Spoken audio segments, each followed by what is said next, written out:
Hi crafters, thanks for joining me. Today I'm going to make a spooky birthday card with Distress products and Lavinia Stamps products. Hope you enjoy. So I started with a piece of paper that's 5 by 7 inches, which is the finished card size. And this card incorporates a lot of heat embossing. And I started by using the fairy web stamp from Lavinia Stamps.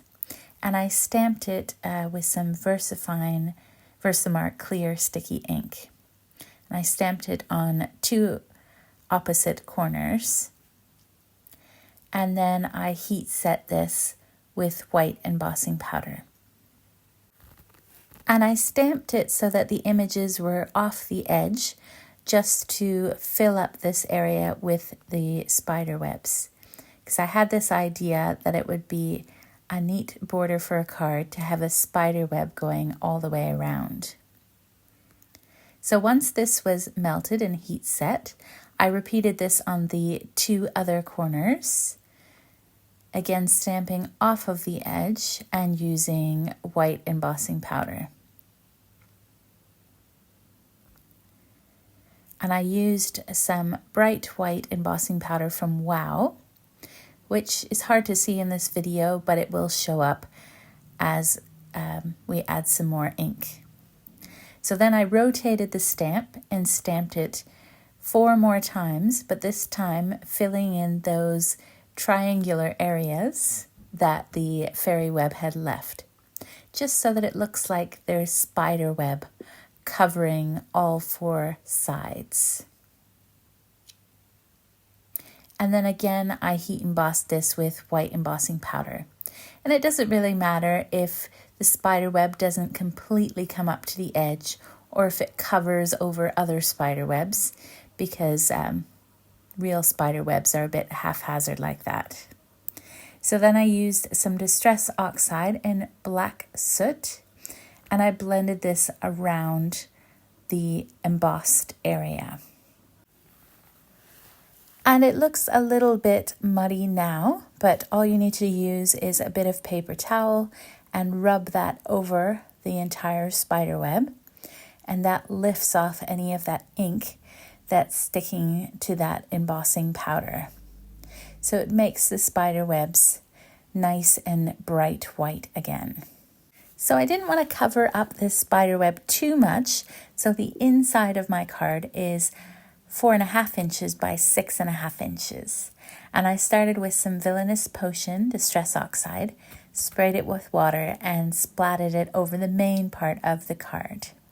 And I'm using the white mat that came with my Tim Holtz Media mat, which gives you this splatter look and helps you get those tiny droplets of ink on your work surface.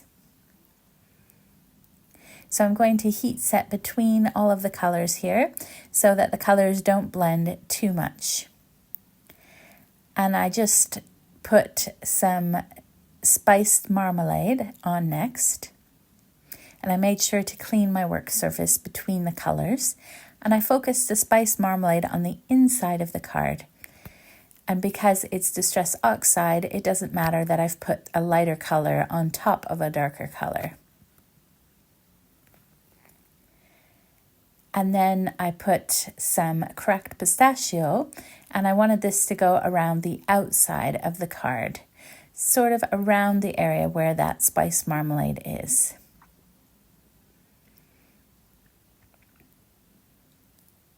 And then again, I made sure to dry in between the colors so that they didn't blend too much and they stayed true to their colors.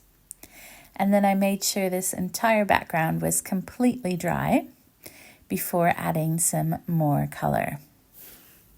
So then I put some Distress Oxide black soot around the outside of this card to give it a bit of a spooky feel. And right now it looks kind of gray because of all that ink that's already on this background, but it will look blacker as we go on.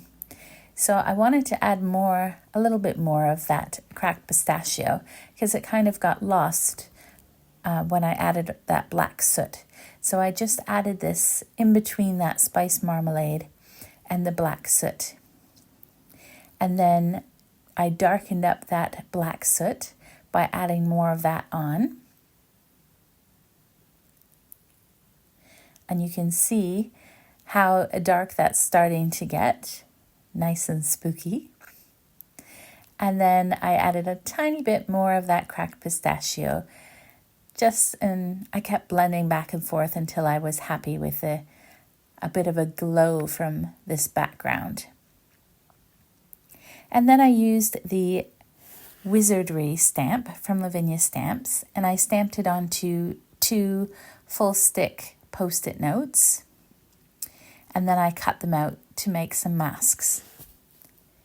You could use masking paper if you prefer, but I like using Post-it notes for smaller images like this.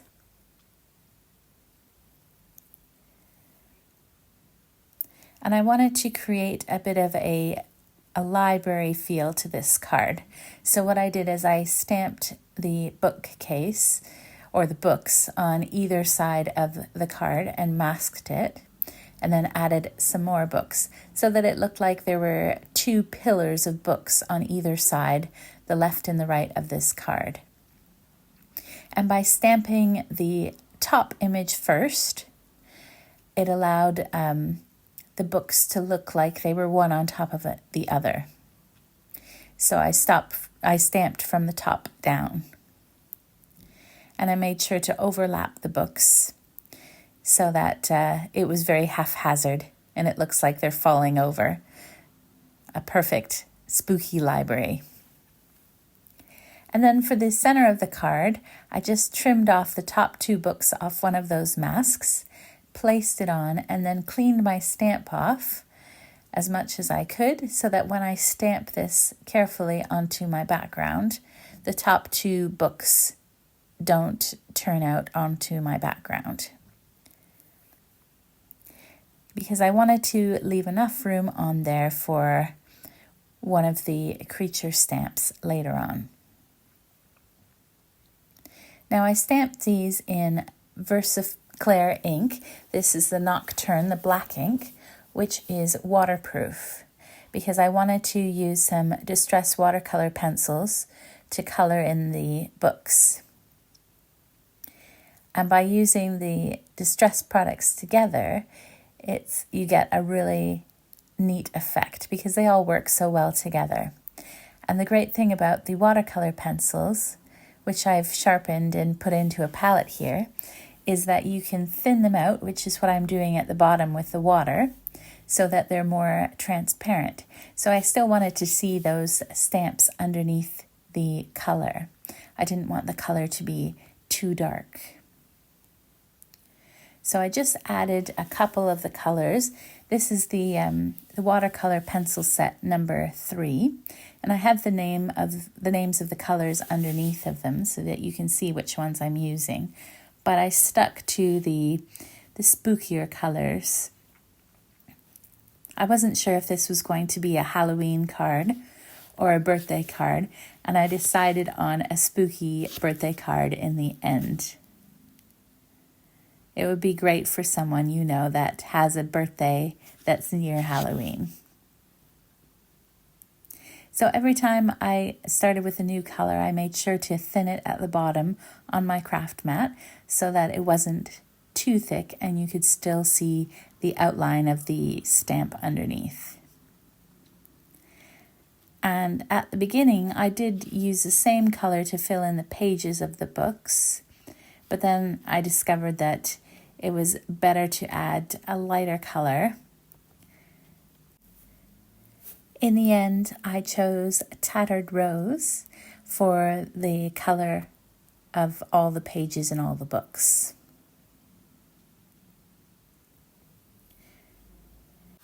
And you can see the colors coming to life here on these books. And I love how you can still see the outline of the stamp underneath these distress watercolor pencils. Now you could always use distress inks and get a similar effect if you don't have these watercolor pencils.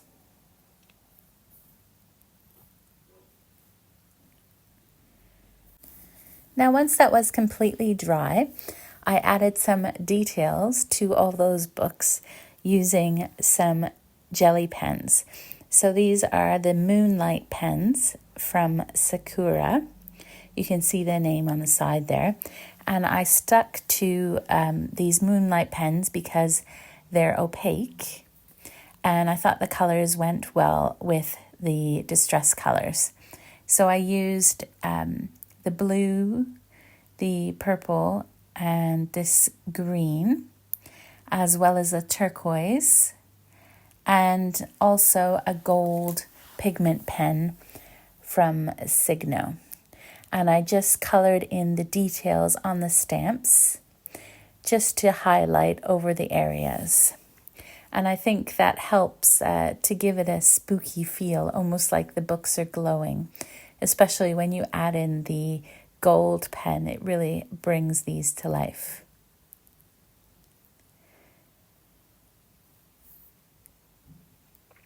And I'm just going to show you part of this coloring because it did take a while, but I think it was well worth the effort because it makes a huge difference on the finished card.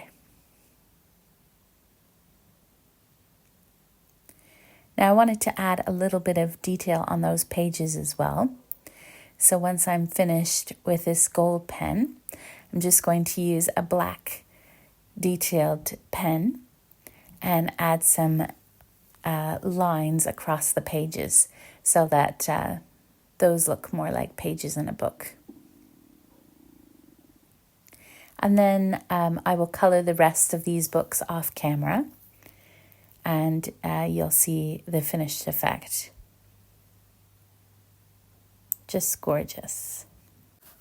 So then I lined it up into my stamp platform and added the cat stamp here. His name is Mimsy, as well as 2 of the bugs that come in the bugs stamp set.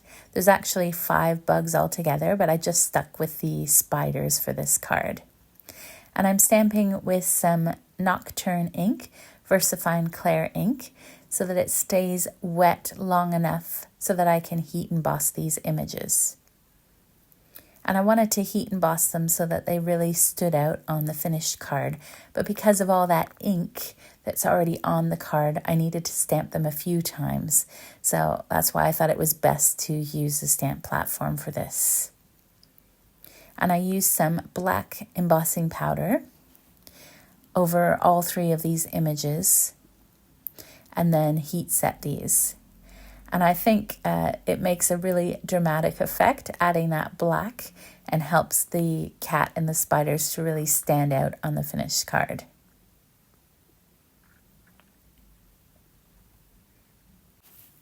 Then I added a 3rd spider and heat embossed that as well, so that I have 3 spiders all together on the card.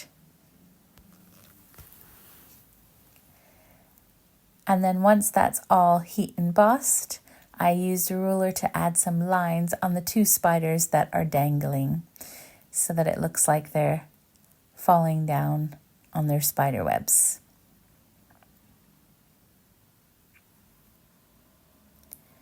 Now, like I said, you could make this a Halloween card or use it for other occasions, but I wanted it to be a birthday card. So first I used some double-sided tape and added it onto my spider web background. And then I used a few of the sentiment stickers from Lavinia Stamps. I used a few from the set 6, and there's a few that work with this card, but I liked one that said, embrace your craft and magical things. And what I did is I cut off the word embrace and saved your craft for another project, and then put these on the card so that it says embrace magical things.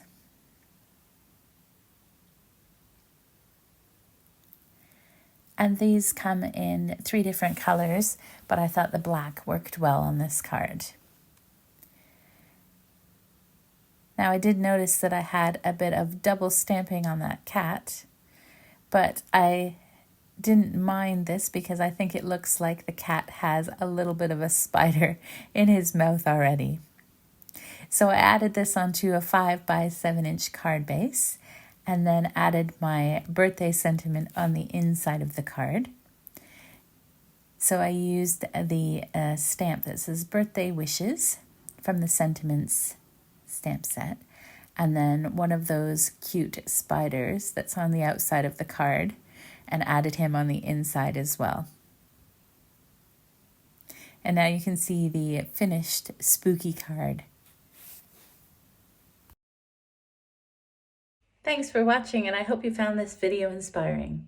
If you haven't already, please subscribe so that you're notified whenever I post a new video. Have a crafty day!